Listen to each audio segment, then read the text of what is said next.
ఉన్న బంగారాన్ని విడిపించి ఆ రోజు ఆన్లైన్ రేటుకే మేము కొంటాం. Sharma gold company. గురుగారు, ప్రస్తుతం చూస్తున్నాం కదా, ఎంత దారుణంగా అయిపోయిందంటే వరదలు, మరీ ముఖ్యంగా తెలుగు రాష్ట్రాల్లో చూసుకుంటే వరద బీభత్సానికి ఎన్నో కుటుంబాలు అతలాకుతలం అయిపోయాయి. అలానే వరదలు ఆగుతాయా అనంటే లేదు, ఇంకా ఆగే ప్రసక్తి లేదు, ఇంకా ఇంకా ఎక్కువ అవుతూనే ఉన్నాయి ఒకటి. మరోవైపు ప్రపంచవ్యాప్తంగా చూసుకుంటే యుద్ధాలు జరుగుతున్నాయి అన్ని రకాలుగా. అది ఆరోగ్యపరంగా ఇబ్బందులు ఎదుర్కొంటున్నారు. బయోవార్స్, కరోనా తర్వాత ఎలాంటి పరిస్థితుల్లో చూసాం. ఆ తర్వాత ఈ యుద్ధాలు, ఒకరి మీద ఒకరు ఆధిపత్యం కోసమని, తర్వాత ప్రకృతి వైపరీత్యాలు కావచ్చు. వీటన్నిటికీ కారణం ఏంటండి? అందరూ ఒకటే మాట అంటున్నారు, బ్రహ్మంగారి మాట నిజం కాబోతోంది, ఆయన కాలజ్ఞానం అని చెప్తున్నారు. నిజంగా అలాంటి పరిస్థితులే ఉన్నాయా? మున్ముందు ఇంకెలా ఉండబోతోంది? పోతులూరి వీరబ్రహ్మేంద్ర స్వామి గారు ఊరూరా తిరుగుతూ రాసిన కాలజ్ఞానం. అయితే ఇప్పుడు మనం మాట్లాడుకోవాల్సింది ఏంటమ్మా, ముచ్చట్ల గుట్ట. పరమాత్ముడు ఇచ్చిన ఆజ్ఞ ముచ్చట్ల గుట్ట. అంటే ఆయన కూర్చొని రాసిన గుట్ట పేరు ముచ్చట్ల గుట్ట. ఆయన కూర్చున్న గుట్ట పేరు కూడా ముచ్చట్ల గుట్ట. ముచ్చట్ల గుట్ట అని ఎవరు పెట్టారంటమ్మా, ఆయన ఎవరెవరితోనో మాట్లాడుతున్నట్టు, ఎవరితో ఏదో సంకేతాలు తీసుకుంటున్నట్టు రాస్తున్నట్టు ఉండేది. అయితే గడిబిడి లచ్చమ్మ అని ఒక మంచి మహానీయురాలు ఒక అక్క ఉండే. ఆవిడ పోతులూరి వీరబ్రహ్మేంద్ర గారు కర్నూలుకి వెళ్ళి ఒక దగ్గర ఆ అరుగు మీద పడుకున్నారు రాత్రి సమయంలో. అప్పట్లో ఊరు మధ్యలో ఉండేటి కదా ఇల్లు. ఆ గచ్చ మీద పడుకున్నప్పుడు హడావిడిగా వచ్చి ఎవరు నీవు అని చివురు గడ్డతో కొట్టింది. కొట్టేసి లేపితే ఆయన, నేను బాటసారినమ్మ, పలానా ఊరు నుంచి వచ్చాను, ఏదైనా పని ఉంటే చెప్పు అని అంటే, ఈవిడ పని గురించి అడుగుతున్నాడు అనేది వినదు. కానీ నువ్వు ఏమేమి దొంగతనం చేసావో, నువ్వు ఏం చేసావో అని ఊరికే మనిషి ఎవరు అనేది జస్టిస్ చేయదు. ఆయనని చూసి తిడుతూనే ఉంటుంది. ఆవిడ పేరు కాలజ్ఞానంలో గడిబిడి లచ్చక్క అని రాసి ఉంది, మీరు చదవండి కావాలంటే. అయితే ఆయన ఏం చేశాడంటే, అమ్మ నేను పని కోసం వచ్చా, ఈ ఆవులు, ఈ మంద, ఇదంతా గొర్రెలు మేస్తాను అది అంటే, ఓహో పనివాడివా నీవు అని అంటది. వచ్చింది కాలజ్ఞానాన్ని రాసిన బ్రహ్మస్వరూపం అని కనిపెట్టకుండా అవతల వ్యక్తి యొక్క రూపాన్ని చూసి డిసైడ్ చేస్తుంది. ఇక ఆయన ఆవులు ఇచ్చేస్తే గుట్ట ఎక్కడైతే కూర్చుంటాడో తల్లి, ఆ గుట్టనే ముచ్చట్ల గుట్ట. ఇప్పుడు నేను చెప్పింది ఏంటంటే అమ్మ, ఇవన్నీ ముచ్చట్లు. నీవు చేసుకుంటున్న కర్మ ఫలితము ఈరోజు అనుభవిస్తున్నావు, కానీ పంచభూతాల నుంచి ఏ రోజు ప్రమాదం జరగలేదు. ఈరోజు 3 నెలల నుంచి చూస్తే గత 15 రోజుల నుంచి బీభత్సమైన వర్షాలు. కరెక్ట్గా 16వ రోజు ముందు ఏం జరిగిందమ్మా, ఈ యొక్క భారతదేశంలో ఒక స్త్రీ, ఒక అక్క, ఒక చెల్లి ఒక ఇంటి నుంచి బయటికి వెళ్ళి 11 మంది పైశాచికత్వంగా శరీరాన్ని, మాంసపు ముద్దలని ఇబ్బంది పెట్టి చంపేసేశారు. ఇంకా మనకి న్యాయం జరగలేదు. ఈరోజు వరదలు ఉండమ్మా, ఒక ప్రాణాన్ని కూడా తీసుకుపోకుండా ఆ వరదలన్నీ మళ్ళీ వెనక్కి తీసుకెళ్లే శక్తి పరమాత్ముడికి ఉంది. ఆ తల్లి ప్రాణాన్ని ఇచ్చే శక్తి మానవ శరీరాలకు ఉన్నదా? మరి ఎక్కడి న్యాయం గురించి మాట్లాడుతున్నారు, ఎక్కడ వరదల గురించి మాట్లాడుతున్నాం మనం? మానవ శరీరాన్ని ఎత్తి ఇదే వరదలు 100 సంవత్సరాల క్రితం కూడా వచ్చాయి, ఇదే వరదలు 200 సంవత్సరాల క్రితం కూడా వచ్చాయి, ఇదే వరదలు పోయిన సంవత్సరం కూడా వచ్చాయి. కానీ ఈసారి కొంచెం ఒక మెట్టు ఎక్కువ వచ్చిందంటే అమ్మ, ఈ సంవత్సరంలో జరిగిన అఘాయిత్యాల గురించి పరమాత్ముడు హింట్ ఇస్తున్నాడు. సృష్టికర్తని నేను, సృష్టికి ఎంతటి శక్తి ఉందో చూయిస్తున్నా, నేను దిగితే నా శక్తిని తట్టుకోగలరా అనేది మహాముక్కంటి ఆజ్ఞ. ఇది శాస్త్ర వేదాల్లో చాలా మంది పండితులు ఇప్పటికీ మొత్తుకుంటున్నారు. ఆడపిల్లలని కాపాడండి, చిన్న పిల్లలని రక్షించండి, తల్లిదండ్రులని గౌరవించండి, తెచ్చుకొని కట్టుకొని వేద మంత్రాల సాక్షిగా మనతో పాటు వచ్చిన భార్యకి అవమానం జరగకుండా గర్వంతో ఉన్న 3 నెలల కడుపు మీద ఎలా తనాలనిపిస్తుందమ్మా? అలా తనతో ఉన్న ఆ అర్థనాదాలే ఈరోజు వరద రూపంలో మన మీద బురద చల్లుతున్నాయి. అలా మనం చేసుకున్న పాపాలు పరమాత్ముడు ఇంకెలా చెప్పగలుగుతాడు? ఎక్కడో విజయవాడలో కృష్ణమ్మ దగ్గరికి ముక్కుపుడకకి నీళ్ళు వచ్చాయంటే ముక్కుపుడక దాకా రాదు. అలా వచ్చేదైతే ఆయన చెప్పడు. 30 సెకండ్లలో సృష్టి మునిగిపోతుంది. మీరు కాలజ్ఞానం మీరు మాట్లాడిన దాంట్లోనమ్మా, శివపురాణంలో ఆఖరి సంపుటిలో మన మానవ చరిత్ర ఎలా ముగిసబోతుందో రాసి ఉంది. 30 సెకండ్లే గంగా మనల్ని ముంచుకోవడానికి. మొత్తం ప్రపంచం మొత్తం 30 సెకండ్లే. ఇప్పుడు విజయవాడ నుంచి 30 రోజుల నుంచి అదే నడుస్తుంది కదా. ముంచాలంటే ఎంతసేపు ఆవిడ? అలా చేయట్లేదు అని అంటే మనం ఏమి కోరుతున్నాము? ప్రయత్నమే చేసింది ఆ కృష్ణమ్మ, చూయించింది మనకు. ఆ ఇల్లులు మునిగాయి, ప్రాణ నష్టాలు జరగలేదు. ఆకలితో చాలా మంది అరిచారు, ప్రాణ నష్టం జరగలేదు. హెచ్చరికలు ఇచ్చారు, ప్రాణ నష్టం జరగలేదు. తెలిసి కావాల్సుకొని మద్యం మత్తులో ఉండి 8 సంవత్సరాలు 10 సంవత్సరాలు 8 నెలలు 6 నెలల ఆడపిల్లలపై పైశాచికత్వం చేస్తున్న ఈ సృష్టిలో సృష్టి ఇంకెంత వివరంగా ఇస్తుందమ్మా విశేషం? మీరు అన్నారు ఎందుకు వస్తుంది? బాగా వర్షాలు వస్తూ ఉన్నాయి. ఇంకా సృష్టిలో ఉన్న ఈ 5 రకాల శక్తుల్లో ఇదొక శక్తి. ఎప్పుడైనా కూడా మన నీళ్లు కిందికే వెళ్ళాలి, అదొకటి పరమాత్ముడు ఇచ్చిన ఆజ్ఞ. నీరు ఇప్పుడు ఆ నీళ్లు మన మీదకి వస్తూ ఉన్నాయి అంటే ఒకసారి మీద పడినప్పుడు కుటుంబాలు చాలా లాస్ అవుతున్నాయి కదా, అక్కడ కూడా మన తప్పే ఉందని చెప్పాలి. ఒక సెగ్మెంట్ ఆఫ్ ఊర్లు మాత్రమే మీరు అన్నట్టుగా మునుగుతున్నాయి తల్లి, అన్నీ మునుగుతలేవు. అంటే కొన్ని సంవత్సరాల క్రితం హెచ్చరికలు ఇచ్చినట్టే కదా అక్కడ కట్టకూడదనో లేకపోతే వ్యవసాయానికి అవసరమనో ఇన్ని హెక్టార్ల వరకు మనకు ఉన్నదనో అని చెప్పినప్పుడు కూడా మనం ఆశకెళ్ళి కట్టుకున్నదే కదా. ఈరోజు భాగ్యనగరంలో జరుగుతుంది ఆ చెరువులో రక్షణకే అని మనం అనుకుంటే తల్లి, ఇక్కడ మనము పరమాత్ముడికి ఒక సాధు లక్షణాన్ని నేను చెప్పేది ఏంటంటే అమ్మ, మనము ఇంతకంటే స్థితి దిగితే అమ్మ నెక్స్ట్ మీరు అనుకున్న ప్రళయంలో మనందరం ప్రాణాన్ని పొడగొట్టుకున్నా తప్పు లేదు. ఇలాంటి దాష్టికాలు చూడడం కంటే ఈ దేహానికి మానవ తప్పిదాలే అంటారు. మానవ తప్పిదాల. ఒక ఆడపిల్లని అలా చేసిన తర్వాత న్యాయం జరగలేదు. మీకు ఇంకో విషయం చెప్తానమ్మా, నేను మొన్న లాస్ట్ టైం కూడా ఇంటర్వ్యూలో చెప్పాను, ఒక సీసీ ఫుటేజ్, ఒక కెమెరాస్, ఇంకేదో డిజిటల్గా ఉన్న అన్నిటినీ మనం అక్కడ కొలాప్స్ చేసేసారు వాళ్ళు కనబడకుండా, అంటే ఒక ఎవిడెన్సెస్ ఇవ్వకుండా. ఒకే ఒక ఎవిడెన్సెస్ వచ్చింది మీకు తెలుసా అమ్మ, అది వీర్యం, అది పరమాత్ముడు ఇచ్చిన ఆజ్ఞ. ఈ పురుషుడు స్త్రీపై చేసిన తర్వాత గర్భంలో ఉండి వాడు దొరికాడు అంటే పరమాత్ముడు చేసిన పనిలో తప్పు ఎక్కడ మానవుడు తట్టుకోలేడు కదా. ఇప్పుడు దాని నుంచి బయటపడిపోయింది, ఈ మొత్తం స్టోరీ వచ్చింది అలా. అంటే కలకత్తా ఖాళీ అక్కడ నిజరూపంగా కూర్చుందని అర్థం కదా, ఆ తల్లిని కాపాడింది. కానీ చాలా మంది అడిగిన ప్రశ్నలు ఉన్నాయండి, అమ్మవారు అక్కడే ఉన్నారు, ఇంత జరుగుతుంటే చూస్తూ ఊరుకుందా? వాస్తవం. ఎందుకంటే అమ్మ మనము చాలా బలమైన ప్రశ్న. ఇప్పుడు ఇంట్లో పెళ్ళయింది అనుకుందాం, ఎవరిదన్నా 1 month బిఫోర్ మనం ఇన్విటేషన్స్ ప్రింట్ చేసిస్తాం, తర్వాత 1 week బిఫోర్ మనం మళ్ళీ మీడియా ద్వారా చెప్తాం, అది వాట్సాప్ అని గ్రూప్స్ అని. ఆ తర్వాత 1 day బిఫోర్ కూడా అందరినీ పరిచయం పంపిస్తాం రమ్మని. అలా పిలిస్తేనే ఇంటికి వస్తలేరమ్మా ఈ రోజుల్లో. They are sending return gifts in WhatsApp, happy marriage anniversary or day.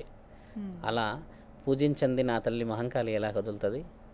మన దగ్గర దాష్టికం అంటే మీకు తెలుసమ్మా, నాస్తికంలో మొదటి స్థానం ఉన్న స్థానం కలకత్తా. దేవతల్ని పూజించరు అక్కడ వాళ్ళు, నరమాంస భక్షకులు అక్కడ. కలకత్తాలో ఒక్క ఇన్సిడెంటే వచ్చిందని చెప్పకూడదు, అక్కడ నెంబర్ ఆఫ్ డిజిట్స్లో ఉన్న ఇన్సిడెంట్స్ అలాగా. అంటే ఆ ఘటన జరుగుతున్నప్పుడు కూడా ఆమె తలుచుకుని ఉంటుంది కదా, తలుచుకుంటుంది అమ్మవారిని, దేవుణ్ణి తలుచుకుంటుంది, దేవుణ్ణి తలుచుకుంటారు. వాస్తవమే. అయితే ఆవిడ తలుచుకుంటున్న ఆ తరుణాన్ని గమనించలేదు కదమ్మా, హఠాత్తుగా జరిగిన సంఘటనని. ఆమె 36 గంటలు విధిలో ఉండి వెళ్ళింది. ఇదంతా ప్రీ ప్లాన్డ్గా జరిగింది కదమ్మా. ఇప్పుడు మీరు అన్నట్టుగా అక్కడికి ప్రత్యక్షంగా దేవత వచ్చి కాపాడొచ్చు కదా అని మీరు అనవచ్చు. అలాంటి తరుణాలు ఎన్ని జరిగినాయి ఇక్కడ. ఎంతమంది దేవతలు వచ్చి ఎంతమందిని కాపాడితే ఎంతమంది దేవతల్ని ఈరోజు పూజలు చేసి పిలుస్తున్నాం మనం ఇక్కడ. మనం లక్షలు పెట్టి 10 లక్షలు అడుగుతున్నాం పూజలో. ఆ అమ్మాయి నిజంగా ఒక లెసన్ ఏమిచ్చింది అనేది ఇప్పుడు రానున్న రోజుల్లో తెలుస్తుంది. ఇండియా మొత్తం మారబోతుందమ్మా, ఒక జస్టిస్ జరగబోతుంది కదా, ఆ జస్టిస్ కోసం మనం వెయిట్ చేస్తున్నాం. ఇంకా ఎందుకు రాలేదు అక్కడ నిర్ణయం, ఇంకా ఎందుకు రాలంటే ఏ నిర్ణయం రాబోతుంది అనేది మానవ శరీరానికి కూడా అందకపోవచ్చు ఆ ఆలోచన. ఆ నిర్ణయం రాబోతుంది అక్కడ. వచ్చిందనుకోండి అందరం సెక్యూరే కదమ్మా. ఆ సెక్యూరిటీ రావడం వల్ల భయం అవుతుంది కదమ్మా. ఇప్పుడు కొంతమంది వ్యక్తులే చేస్తున్నారు శారీరకంగా ఆడపిల్ల పైనే వెళ్ళి ఇలా చేయాలి, లేకపోతే నిజాన్ని దాచే ప్రయత్నం చేయాలను. ఆ అమ్మాయి కొంచెం నికాసైన మనిషి, వాళ్ళు ఏది చేస్తున్నారు అనేది రికార్డు చేస్తుందని చెప్పి వాళ్ళ మీద ఫోకస్ చేశారు. ఒకవేళ ఈ అమ్మాయి వాళ్ళతో పాటు కలిసి ఉంటే ఆవిడ బయటకు రాకపోయేది కదా. ఇక్కడ నిజాన్ని చంపుతున్నారు, ఆడపిల్లని కాదు. ఆడపిల్ల ప్రాణం ఇచ్చేసింది, త్యాగం అనుకోవాలి. అలాంటి త్యాగమూర్తి వల్ల మిగతా వాళ్ళ జీవితాలు కాపాడబడతాయి. ఇక్కడ నిజాన్ని చంపుతున్నారు, ఆ నిజాన్ని చంపనీయకుండా ఆపాలన్న ప్రయత్నమే ఈ గంగ ఈ విధంగా పొంగుతుంది మన పైన. ఆపకపోతే ఎలా అమ్మా? ఇప్పుడు ఆ తర్వాత ఎన్నో జరిగాయి కదా. 1.5 monthలో మళ్ళీ నెంబర్ ఆఫ్ డిజిట్స్ వచ్చాయి. ఎన్ని న్యూస్ వింటున్నాం, అలా ఎన్ని రావట్లేదు తల్లి బయటికి. మరి నిన్నగాక మొన్న ఓయో రూమ్లో ఒక అతను ఆ అమ్మాయిని ఊరు నుంచి తీసుకొచ్చాడంటే 20 days అవుతుందంట. ఈజ్ గివింగ్ పిల్స్ అనమాట, ఇది ఇస్తున్నాడు, చేస్తున్నాడు. నేను నా దగ్గరికి వచ్చిన ప్రతి ఆడ అమ్మలో వస్తారు కదా, వాళ్ళకి ఏం చెప్తా తెలుసా అమ్మ? వాళ్ళు అడుగుతారు, గురుగారు ఎలా ఉండాలి, డబ్బుల గురించి సంపాదించాలంటే నేనేమంటా అంటే, ఎక్కడ ఉన్నాను కుటుంబంతో ఉండమ్మా, అన్నోన్ పర్సన్ ఇచ్చింది ఏమి తినకు అంట. నిన్న ఈవినింగే చెప్పిన ఒక అమ్మాయికి, ఖమ్మం నుంచి వచ్చారు, అన్నోన్ పర్సన్ ఏది ఇచ్చినా తినొద్దు అని చెప్తా. అన్నదానం కార్యక్రమంలో అయినా మీ వాళ్ళతో పాటు వెళ్ళండి అని చెప్తా. గుడిలో ప్రసాదంకి వెళ్తారు కదా, చుట్టుపక్కల అందరూ ఉన్న గుడికి వెళ్ళాలి, రెగ్యులర్గా వెళ్ళే గుడికి వెళ్ళాలి. ఎక్కడైనా ఏదైనా కొనుక్కున్నప్పుడు కూడా మనవాడు, మన రక్త సంబంధికుడు ఒకళ్ళు ఉంటేనే తినాలమ్మా అని చెప్తే ఆమె కొంచెం ఆనందపడుతుంది. నిజమే గురువు గారు, వాడు ఇచ్చేవాడు ఇచ్చిన తర్వాత ఏం జరుగుతుంది అనేది నీకు కూడా తెలియదు. ఫ్రాక్షన్ ఆఫ్ సెకండ్స్లో మనని మత్తులకు దింపుతున్నారు కదా. అందుకని ఫస్ట్ సెక్యూరిటీ ఏంటంటమ్మా మన వాళ్ళతో పాటు ఉండడమే సెక్యూరిటీ. అంతేగాని వాడు ఇచ్చింది చూడాలి, పరీక్ష చేయాలి, తినాలనడానికి ఉండదు. ఇంకా పక్కన ఉన్నవాడు తినేసేస్తే నువ్వు తినేసి కింద ఏమైనా ఆరోగ్య పరిస్థితికి స్థిమించినా కూడా పక్కన మనవాడే ఉంటాడు కదా. వాడు అలా ఉన్నప్పుడు ఇయ్యడు కదా అసలు నీకు. ఇక్కడ ఎక్కడంటమ్మా ఆడపిల్ల ఒంటరితనాన్ని బలహీనంగా చూస్తున్నారు. అమ్మాయి హాస్టల్లో ఉంది, ఎడ్యుకేటెడ్, చేసుకుంది, అక్కడ అదైపోయింది, అది వేరే విషయం. కానీ అలా ఒంటరిగా ఎంతమంది ఈరోజు నా తల్లిళ్ళు భయపడుతూ తిరుగుతలేరు, ఎంతమంది ఆడపిల్లలు ఆ సంఘటన తర్వాత ఒక మగవాన్ని నమ్మాలంటే భయపడుతున్నారు. ఇవి బయటికి రావాలి కదమ్మా. ఇప్పుడు విజయవాడలో జరిగిన ఆ యొక్క విషయ వివరణ, ఈ బీభత్సమైన వరదల కారణం ఒకే ఒకటి, అంతకంటే బీభత్సమైన వరదలో ఉన్నామమ్మా ఈ శరీరం లోపట. అలా ఇలా చిన్న చూపు చూసేసి చేస్తున్నాం. తల్లిదండ్రుల్ని జుట్టుపట్టి లాగుతున్నాడు అన్నకు ఆస్తి రాసిచ్చేవని. ఇంకంత పెద్ద వరద రావాలమ్మా, ఇంకేం వరద రావాలి చెప్పండి. చిన్న బిడ్డని తీసుకొచ్చేసి 11 సంవత్సరాల అబ్బాయి ఏదో చేస్తున్నాడు అంటే ఇక్కడ మనం మాట్లాడిన టాపిక్లో రెండు గమనించి చూడాలి. ఏంటంటామో ఒకటి వరద అనేది పరమాత్ముడు ఆజ్ఞ ఇచ్చినాయి నీళ్లు ఇవన్నీ. కానీ ప్రకృతిని పాడు చేసే గుణం ఎవరిచ్చారు? మన దగ్గర ప్రకృతి మన అమ్మ, మన ఆడపిల్ల, మన చిరునవ్వు, మనం చూస్తున్న ఆ ప్రేమ, ఆ బంధం, ఆ ఆప్యాయత. ఓ తండ్రి ఎంత కష్టపడి కాళ్ళకు ముళ్ళులు గుచ్చుకొని ఈ బొత్తలు కూడా సరిగా పెట్టుకోకుండా చెమటతో ఒక పండు పట్టుకొని వస్తాడు ఇంటికి. ఎవరు ఎదురు చూస్తారు తెలుసా అమ్మ ఇంటి దగ్గర? మొట్టమొదట పిల్లలు. నీకు తెలియదు ఇంకోటి ఏం తెలుసమ్మా, సృష్టిలో ఎవరు చెప్పలేని ఇంకో విషయం, ఆ పిల్లలు వెనుక తల్లి కూడా ఆయన కోసం ఎదురు చూస్తుంది. ఈ ఇంత పవిత్రమైన ప్రేమని అలా ఎలా అవలీలాగా మనం చీకొడుతున్నాం ఒక కామానికి. మరి తల్లి తండ్రికి ఆ ఆవేదన, ఆ గర్భశోకం, మరి ఆ కలకత్తా కాళీ ఈయనే ఈ పని చేస్తుండొచ్చు కదా. ఇప్పటికన్నా తెలుసుకోండి అని. కలకత్తా కాళీ విన్నందుకే ఇది జరుగుతుండొచ్చు అనుకోవచ్చు కదా. ఇప్పుడు ఒక వ్యక్తిని కాపాడుకోలేకపోయిందా కలకత్తా కాళీ అనే ముందు ఎంతమంది ముఖ్యమైన పూజలు చేస్తున్నారు అక్కడ. ఆ అమ్మాయికి న్యాయం జరగాలని ఎంతమంది మహాయాగాలు చేశారు ఇక్కడ. నా ఇల్లు, నా సంసారం, నా వ్యాపారం పడాలని ఇక్కడ మనం చండీ యాగాలు చేసుకొచ్చాము. కానీ ఒక ఆడపిల్లకి న్యాయం చేయాలని ఎవరు చేయలేరు. నేను 5-6 ఇంటర్వ్యూలో చెప్పాను, మహాయాగాలు చేయాలో రండి అని చెప్పాను. ఎవరు రావట్లేరే. ఎందుకు చేయట్లేము మనం? ఎందుకంటే వాటి వల్ల ఫలితం ఉంటుంది, ఫలితం ఉండాలి కదా. శాస్త్ర గ్రంథాల్లో, ఇతిహాస పురాణాల్లో, 4 వేదాల్లో రాసి ఉంది, ఒక యాగానికి వచ్చే మహాప్రతిఫలమే పరమశివుడు. ఆయన ఒక యాగం ఇంతవరకు ఫెయిల్ కాలేదు మన ఈ 28 కలియుగాల్లో అంటే మీరు నమ్మగలరా తల్లి? ఒక యాగానికి ఉన్న బలమే అది. అది చేసామంటే అది ఫెయిల్ కాలే ఇంతవరకు. ధర్మం కోసం చేస్తున్నాం కదా మనం, ఆ అమ్మాయి కోసం చేస్తున్నాం. అలాంటి అమ్మాయిలు ఎంతమంది కోసం చేస్తున్నాం, అది ఖచ్చితంగా ప్రతిఫలం వస్తుంది.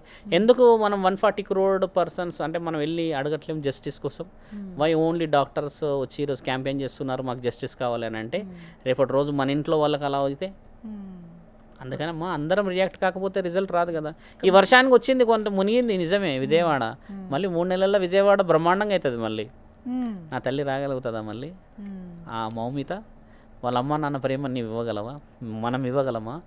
సాక్షాత్తు శివుడు వచ్చినా ఇయ్యలేడు తల్లి గర్వాన్ని. మళ్ళీ వయసు దాటిపోయింది, మళ్ళీ కనలేరు కదా. ఎవరినన్నా చూపించి నేను శివుడు అంటే నమ్ముతారా ఇప్పుడు? ఎందుకంటే అమ్మ ఇందాక వాడినది అదే, రక్తానికి ఉన్న విలువ శివుడు కూడా పూర్తి చేయలేడు.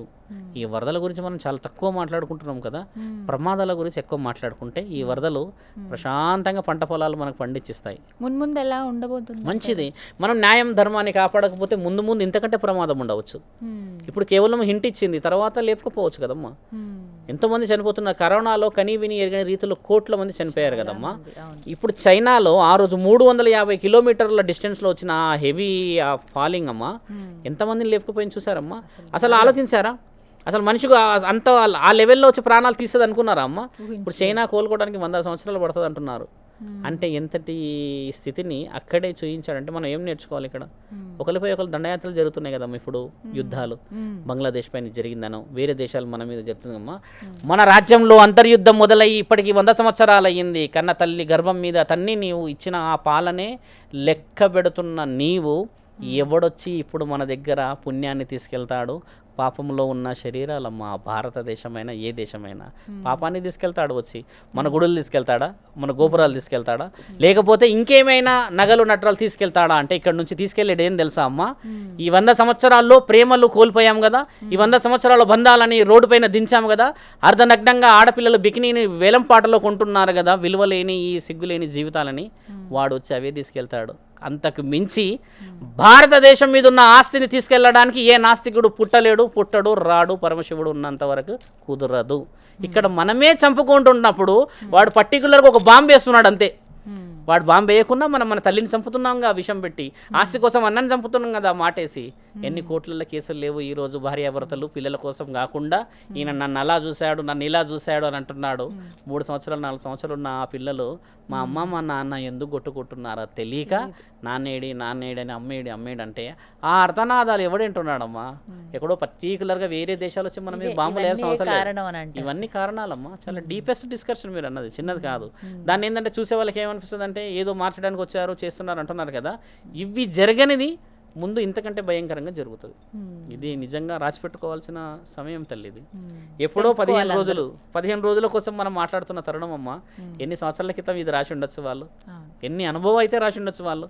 ఈరోజు మీరు నేను చదువుకుంటున్న ఈ బుక్కులన్నీ ఒకప్పుడు కష్టంగా చూసి రాసినాయి కదా తల్లి.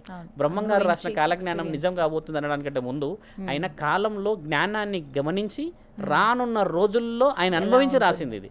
ఆ బ్రహ్మం గారు ఒకవేళ నిజంగా ఈ రోజు ఉంటే అమ్మ ఇంకా ఎన్ని పుస్తకాలు రాసేవాడు. ఇది రాసింది 16వ శతాబ్దంలో రాశాడు ఆయన. ఆ 16వ శతాబ్దంది కరెక్ట్గా 400 సంవత్సరాలకు పనిచేసింది. అంటే ఆయన ఇప్పుడు రాస్తే ఇంకేం ముంగడ అవుతాయో ఆయన రాస్తాడో లేకపోతే ఇవన్నీ చూసి ఇంకెక్కడ పోతాడో. కాబట్టి ఏంటంటే కాలాన్ని అనుభవించినది రాసిందమ్మా అది.